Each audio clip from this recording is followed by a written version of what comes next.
The Queen's children held a vigil known as the Vigil of Kings or the Vigil of Princes around the Queen's coffin at Westminster Hall. Now, this is a tradition that dates back centuries.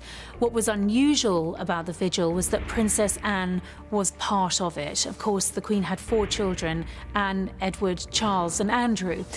Andrew was actually allowed to wear full ceremonial uniform along with his other siblings for this and only this part of the mourning process. But it was a very poignant moment. It was a very moving moment. We had seen a vigil similar to this in Edinburgh at St Giles's Cathedral, but it was very important to the King that he stood vigil alongside his siblings tonight at Westminster Hall. And we now know and have had confirmation from Buckingham Palace that her grandchildren, her 8 grandchildren, will also keep a similar vigil for 15 minutes, we understand, tomorrow night at Westminster Hall. So for anyone that pays their respects tomorrow evening, those members of the public, they will pass through as the King and his siblings and the Queen's grandchildren are standing vigil. We weren't expecting this vigil by the grandchildren. It was quite a last-minute announcement out of Buckingham Palace. William was very keen to do it, Harry too. And again,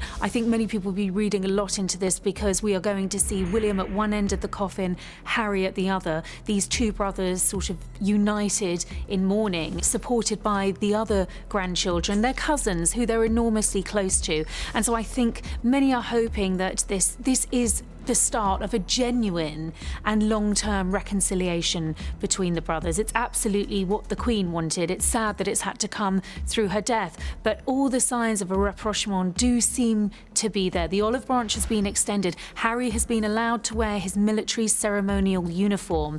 He gave a statement earlier this year through his representatives when it was understood he wouldn't have that privilege, in which he said that his duty isn't defined by the uniform he wears. A lot of people over here in the UK felt that he absolutely had earned the right and the privilege to wear that uniform, having served 2 tours in Afghanistan. Well, tomorrow night he will get that privilege, and I would imagine that also will be a very emotional moment, standing vigil by the grandmother who he didn't get a chance to go and say goodbye in the uniform he never thought he'd wear again.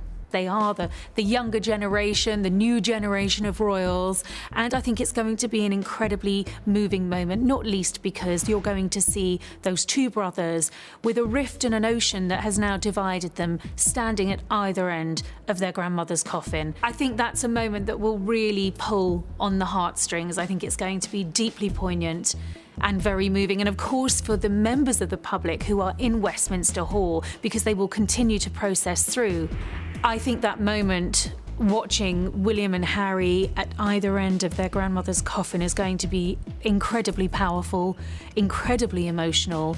I think we all hope it's going to lead to some sort of a genuine and long-term reconciliation. And of course, for the people in that hall who will continue to process through during that vigil of the grandchildren, well, what a moment in history to witness.